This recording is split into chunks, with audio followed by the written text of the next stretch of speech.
is our guy, Trevor Sikkema from PFF and the NFL Stock Exchange. What up, though, man? What's up, fellas? How we doing? Good, how are you? I appreciate you taking the time. Yeah, man. Good to be with you guys again. Obviously, Detroit Lions had the draft. There's been some mixed reactions. Kind of boring from outside perspective, I'm assuming, but, like, for our caliber, the guys that we look for, I think they got, Dan Campbell guys for the most part. I agree 100%. I think this is a very staple, like, Dan Campbell draft, Brad Holmes type of draft. Like, even the first two guys, like, even Tyreek Williams, even Tate Ratledge, like, those two dudes, I think are very much what Detroit's all about. I really love their day three stuff. Ahmed Hassanin, I think, is very much like a Detroit type of player, heavy-handed, 4-3 defensive end. Dude is going to work his butt off for you. Really cool story of how he got to this point.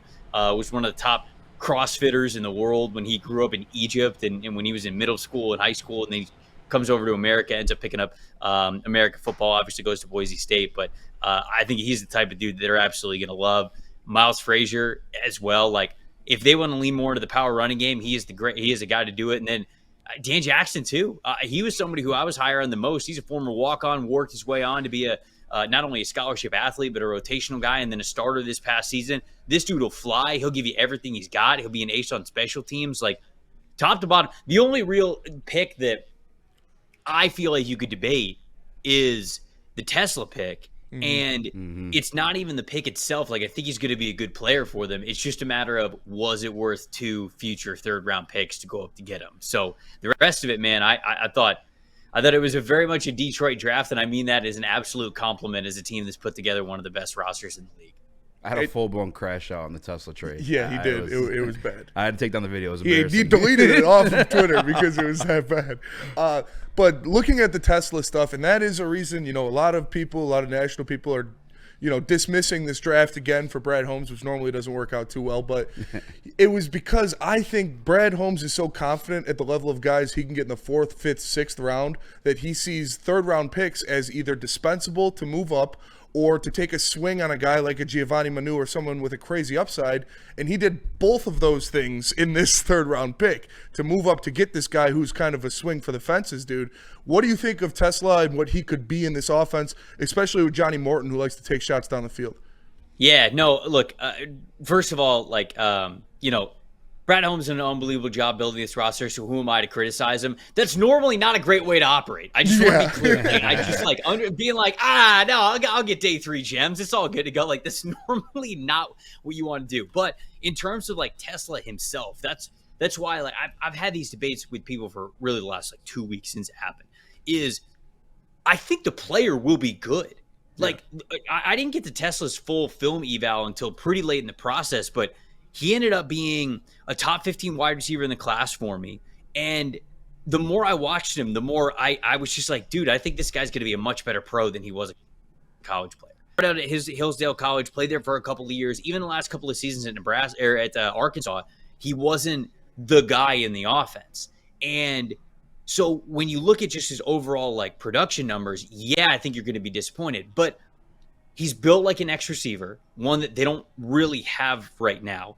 He's more athletic than typically an X receiver is. He'll block his butt off for you. And at PFF, we categorize catches a little bit differently, but one of the ways we do them is with catchable passes. And the metric is exactly what you think it is. Okay, well, even if the ball placement's not exactly the way that we would want it to be from the quarterback, did it hit your hands? Was it a catchable pass? And did you come down with it? Normally, low 90s, like somewhere between 90, 95% is sort of like what we're looking for from a player. If you're in the high 80s, it's like, all right, that's okay. But anything less than 85%, we go, all right, what's going on here? You got to really work. You got to get on the judge machine. We got to figure this out. Tesla, last 2 seasons, above 95% in catchable passes cost. Like, when it hits his hands, he doesn't drop the football. Now, I hope I'm not jinxing him, obviously, or anything like that. But the fact that he brings you the NFL size to be able to play on the line of scrimmage as an X. He will block his butt off for you. He has good explosiveness that we showed at the combine. And the fact that he is a reliable receiver when it comes near his hands, that's something that Detroit very clearly loved and felt like they didn't already have in their receiver room. I wanted to ask about Ahmed Hassanin. He's kind of taking the the Detroit Lions fan base by storm. Obviously, the story, you see him crying on the phone, talking about, I would literally die in this field for you. That's what we love to hear in Detroit. I'm sure that's what Dan Campbell loves to hear. But as a prospect, he truly is a 6th-round pick. You look at some of the developmental stuff, that he still obviously needs to get his stance right, come off the ball quicker. But do you think he can contribute this year in rotation with Marcus Davenport? Because we don't really get guys that are bendy or to the quarterback, really just like collapse in the pocket. I feel like he can do that. Yeah, no, I really do think that he could absolutely be in this rotation this year. And I know that's asking a lot for a 6th-round pick, but again, I think that he landed in a really good spot, and they're going to give this guy every chance to be able to work his way into a rotational role with this team. Now, his game's going to be a little bit different because he is somebody who wins with power, wins with heavy hands. And when you're making the jump, when you win with power at the college level, like predominantly, like that, if that's really your calling card, jumping to the NFL is often the longer adjustment period because these guys are bigger and they are stronger. So if you win with power, if that's how you win, it's going to take you a little bit to get a little bit stronger, get used to how strong these offensive linemen are against you, and it's just going to take a little bit of time. But for Hassanin, I believe in the work ethic. I believe in sort of who he is and how he got here. And yeah, it's not perfect yet from him in terms of his technique, but you go back to, he didn't grow up playing this game. He really didn't pick it up until he came over to America during high school. And so I don't want to say it's new for him, but he's going to continue to lead into coaching that he's now going to get on this staff. And I think that he is somebody who, work ethic alone, he is going to make a case to be a rotational player on this defensive line. Sticking with that defensive line, but looking at the first pick of this draft for the Detroit Lions, it's a guy I loved personally. I was extremely excited when they made this pick. I had him as a top 3 defensive tackle in this class. I think top 5, you can't really argue that too much. Tyleik Williams, could you see him being a guy that comes in there, especially with Lee McNeil probably starting the season on the PUP list and playing some real deal snaps and impactful snaps for the Lions at the beginning of the season next year? Yeah, I love this pick too, mainly because I had it in my final mock draft, and that's scored for accuracy. And so got a couple of extra points there because they brought him in for a top 30 visit. And I feel like he absolutely would have been their type if they weren't going to trade up for somebody else. He was going to be on their radar here. And so they nab him up. That wasn't a surprise to me. And it's because dude's as strong as an ox, really one of the best run stuffing defensive tackles in college football over the last couple of seasons. Now, the thought is, and why people might criticize this pick is, he's not, as for a first-round defensive tackle, he's not really a great pass rusher, and he never has been. And so you're probably not looking for him to be that, but as long as Detroit, and I think they do, understand what he is going to bring as a prospect and what his strengths are, you're okay with that because you're right. I mean, he could be a Liam McNeil sort of fill in early on, but DJ Reader's getting up there in age. And I think he's the long-term DJ Reader replacement to be somebody who could play that head up nose tackle, shade nose tackle, like 0-1 technique guy who can really anchor everything in the middle that allows you to play, one of the other interior defensive linemen, either in a 4-eye or a 3 technique. It sort of allows you to, allow Aiden Hutchinson to be, last season it was a masterpiece how they were able to get Aiden Hutchinson so many one-on-one situations. And you do that because you have guys on the interior that command attention because of how strong they are. They're not going to be the prolific pass rushers to get in the backfield, but they're going to command the attention because if you let them just bull rush whoever's in front of them, they don't need to have a lot of pass rush moves. Their only pass rush move has to be arms in, extended, and my legs are going to not stop moving until I get to the quarterback. That's a pass rush move if you don't double team them and get them off of that. And then when you do that, that allows guys on the edge to get those one-on-one opportunities. So look, I don't think that Williams is ever going to be a great pass rusher, but I don't think this team drafted him to be a great pass rusher. They drafted him to be, like you said, a rotational player here this season and probably the long-term DJ Reader replacement. I agree. Now, I hate the Bears. That's just I have to say it out there right now. But I must confess, they stole our guy Ben Johnson, who I think is brilliant, and they had one hell of an offseason. I think they topped it off a pretty good draft too. Am I wrong there? I don't like what's going on in Chicago, man. Colston Loveland, Luther Burden, that's and Ben Johnson. I hate that. Yeah, and not just that, but the revamped interior offensive line, right? Yep. You get Jonah Jackson, you get Drew Dahlman, you get Joe Tooney. Now they've drafted Ozzie Trapillo to back up Braxton Jones if he ends up taking a step back. And so, like, they not only have the front line, they also have the insurance in a lot of these important areas. And you mentioned getting the right coaching staff in there, getting Dennis Allen to be their defensive coordinator along with Ben Johnson, who's going to be the play caller for them. I get it. I know Bears have been the offseason champs for 3-4 years in a row, whatever. This is a dangerous team. And we are really in a situation where if it doesn't work this year, or I should say over the next couple of years, I mean, the franchise might be cursed. I mean, you cannot, in a salary cap era, you cannot have it better than what they have it right now. And so now it is all about, put up or shut up for the Chicago Bears. But this should be a team.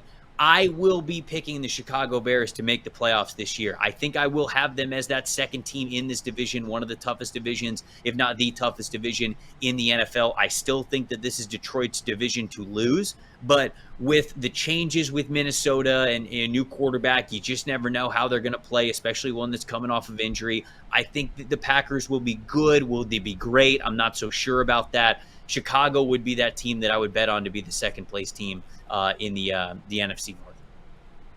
Not a fan of that. No. I hate them. Looking at Minnesota, though, that's another team, that won 14 games in this division last year. Obviously, the biggest thing that they're worried about is, can J.J. McCarthy replace what they lost in Sam Darnold, which I personally think he can with Kevin O'Connell. But they had a great offseason as well, adding more pieces to that defense for Brian Flores, and their draft, they go out there and they get some great pieces as well. Is Minnesota ready to step down as that second team in the NFC North? Yeah, when I say that I'm going to pick Chicago, I think that I'm probably saying that too easily because I do think it's still going to be a dogfight between them and Minnesota. I just don't think that Minnesota is going to win 14 games again like they won 14 games last year. Yeah. And I think that for as much as their interior offensive and defensive line additions are going to be very impactful, they also had a lot of secondary changes. And the two guys in the deep secondary, like Josh Metellus and Harrison Smith, Harrison Smith, he's not getting any younger. Contemplate a retirement even. You're going to ask him to go out there and he's going to be your full-time starter for you. They've got question marks at outside corner as well. And so look, I think that the defense can still be good. I have a lot of respect for Brian Flores. Obviously, I have a ton of respect for Kevin O'Connell and what he brings to the table. But I don't think it's likely that they're going to win that 13-14 game mark that they hit last season. Instead, I think it's going to be a lot closer to 10 or 11, it probably should be with how good this division is. And I think that, again, Chicago, in my opinion, is going to be right there. I think that both of these teams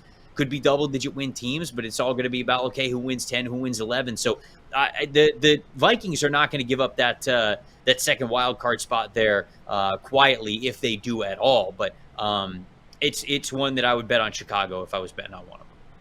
How you feeling about your Tampa Bay Bucks? I feel great. The rest of the teams in the division, they're still trying to figure it out. Atlanta did a really good job getting a lot of defense talent in there, but they still got to get out there and execute it, obviously. Michael Penix that Jr., trade they made in the first round. What was that? I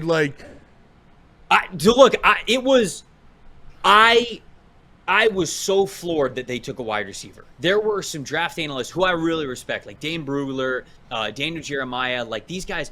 They had Tampa taking a wide receiver. I think one of them had them taking Tet. One of them had them taking Matthew Golden. I'm like, am I going crazy? I know people who cover the team really closely, and I reached out to them and I asked them, I was like, are they going to take a receiver? Am I missing something?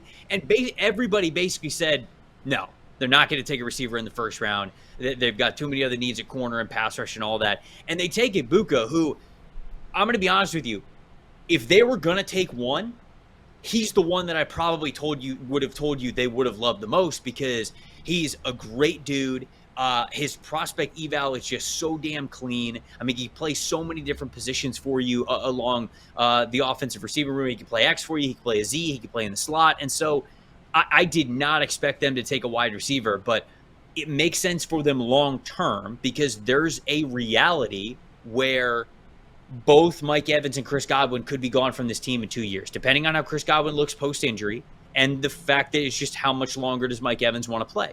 And I think they're getting well ahead of that. and they want to say whenever maybe one of those guys, or God forbid both of those guys, bow out at the same time, we're going to be okay. We'll be fine. We'll already have somebody in the room. So I didn't expect it, but long term, it does make sense for them. What about that Atlanta trade up though? Like the first round pick for, what was it, pick 25? I think it ended up being. Yeah. Look, they gave up too much to do it. They gave up way too much to do it. That was crazy. But it goes along with what happened last year with them signing Kirk Cousins and then drafting Michael Penix Jr. Yeah. Arthur Blank is their owner. I think that Arthur Blank is sort of like, hey, man, I want a Super Bowl. Like, I want a Super Bowl. I'm tired of waiting around. I'm tired of the process. I'm tired of he wants a Super Bowl. And I think this coaching staff and I think this front office with Terry Fontenot has the green light from Arthur Blank to spend all the money he wants to spend and get as aggressive as he possibly wants to get to put the best team out there. Because Arthur Blank, I mean, I don't know if he's, I'm not like breaking any news here. Like, I don't think that he's like thinking of selling the Falcons, but like, he's an older dude. And so like, I don't know how much longer he's going to own the Falcons. And so it's sort of like a situation where, again, I look at how they operated last offseason and then what they did this offseason with the trade. And I really do think that he is just like, whatever it takes, I don't care. Spend the draft pick, spend the money, put the best team out there. Let's get back to the Super Bowl and let's win it this time. That's sort of the way that I think that they're operating right now. He's like, I'm dying. We gotta go. There is a big thing going around Detroit right now. Obviously, it's still that Aiden Hutchinson doesn't have enough help.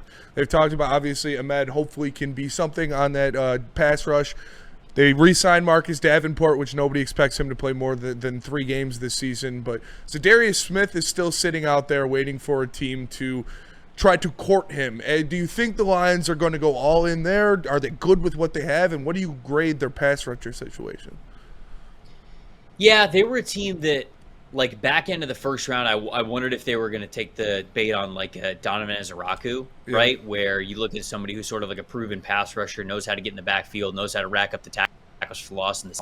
And I think that their defensive line is good enough, but I don't think it's like, especially with Hutchinson coming off of the injury. Obviously, if it's pre-injury Hutchinson, they'll be fine, like they'll be great. But just even if it's a little bit of an acclimation period for him to get back to where you want to, and then how close to that version of him is he going to get back to after the injury, that kind of scares me, because if he's less than what he was last year, I'm a little bit worried about how this team gets after the quarterback with 4, and if they're going to even have the ability to do that against some of the better offensive lines and the better teams. And so, yeah, maybe it's a Zadarius Smith. I think that you see these pass rushers sign the closer we get to training camp and during training camp, because I think that teams, you figure out more of like, okay, yeah, our group just doesn't have it. We need more juice. So I think that'll probably be the timeline if they're interested in any of these guys. Last question, man. You have to clone any football player in the NFL right now, make 100 of them to fight one gorilla. Ooh.